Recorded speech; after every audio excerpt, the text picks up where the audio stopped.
সিলেটের উপজেলা নির্বাহী অফিসারের নেতৃত্বে ধোপাগুলে বালি দিয়ে চেপে রাখা সাদা পাথর উদ্ধারে অভিযান চালাচ্ছে যৌথ বাহিনী। এ নিয়ে আরও জানাতে ধোপাগুল থেকে যুক্ত হচ্ছেন সন্দীপন শুভ। শুভ, পাথর উদ্ধার অভিযানের সবশেষ পরিস্থিতি আমাদেরকে বিস্তারিত জানাবেন। শাফিন, দেখুন পাথরগুলো রাখার কথা কোথায়? এখানে কিন্তু আমরা জানতাম যে পাথর কুয়ারি রয়েছে, সেই নির্দিষ্ট কুয়ারিতে রাখা হয়। কিন্তু এখন দেখুন, আমি একটু আপনাকে দেখাই যে এটা একটা বাঁশঝাড় এবং একটি বাড়ির ঠিক উঠোন বলা যায় বা বাড়ির যে আঙিনা, সেখানে কিন্তু এই পাথরগুলো, সাদা পাথরগুলো শোভা পাচ্ছে। আমি যদি একটু হাত দিয়ে আপনাকে নিয়ে দেখাতে চাই, সেক্ষেত্রে এই যে পাথরটি, এই পাথরটি কিন্তু এখানে বাড়িতে একদম বাড়ির মধ্যে আনা হয়েছে এবং এখানে যারা যৌথ বাহিনী সদস্যরা রয়েছেন তারা কিন্তু এখানে অভিযান পরিচালিত করছেন এবং ইউএনও নেতৃত্বে, সিলেট সদর উপজেলার যে ইউএনও মহোদয় রয়েছেন তার নেতৃত্বে কিন্তু আজকের এই অভিযানটি পরিচালিত হচ্ছে। এবং আমরা এখানে সকাল থেকেই দেখছিলাম তারা বিভিন্ন ক্রাশার মেশিনে এবং ক্রাশার মিলে তারা অভিযানটি পরিচালিত করেছেন। এবং এই মুহূর্তে আমরা দেখতে পেয়েছি যে একটি গ্রামে, এটা মহালদিক নামে একটি গ্রাম রয়েছে, সেই গ্রামের ভিতরে কিন্তু এসে তারা যখন অভিযানটি পরিচালিত করেছেন তখন তারা চাঞ্চল্যকর কিছু তথ্য পান। সেই তথ্যের ভিত্তিতে কিন্তু আজকে এই পাথর যারা লুট করেছে এগুলো এখানে এসে তারা দেখতে পান। এবং এখানে স্থানীয়দের সাথে আলাপ করে জানা যায় যে তারা বলছেন কে বা কারা এনে ফেলেছে তারা কিছুই জানেন না, হঠাৎ করে দেখেন যে ট্রাক দিয়ে নিয়ে আসা হয়েছে।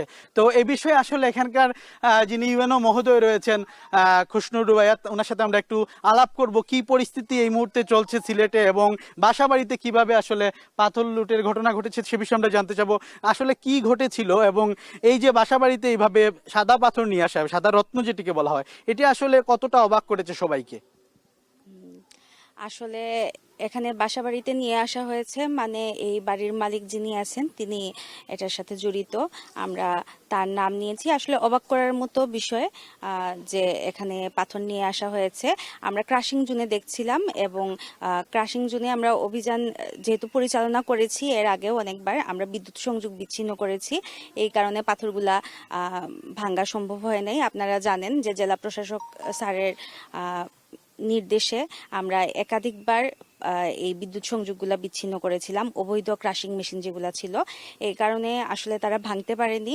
এবং এটা পার্শ্ববর্তী গ্রামে যখন তারা বুঝলো যে আমরা অভিযান করব তখন ধুপাগুলের পার্শ্ববর্তী গ্রামে তারা এটা নিয়ে এসেছে। তো আমরা পাথরটা ধরেছি, আমরা এটা ভুলাগঞ্জে ফেরত পাঠাবো এবং আমরা যে যারা এই কাজের সাথে জড়িত আছে তাদের বিরুদ্ধে আমরা মামলা করব। আচ্ছা, একটি বিষয় হচ্ছে যে আপনার সাথে আজকে আমরা দেখতে পাচ্ছি বিভিন্ন বাহিনী রয়েছে, কারা কারা এখানে যুক্ত আছেন বা পরিবেশ অধিদপ্তর আছেন কিনা বা কোন কোন বাহিনী যুক্ত আছেন এবং কত সময়ব্যাপী এই অভিযানটি পরিচালিত হবে?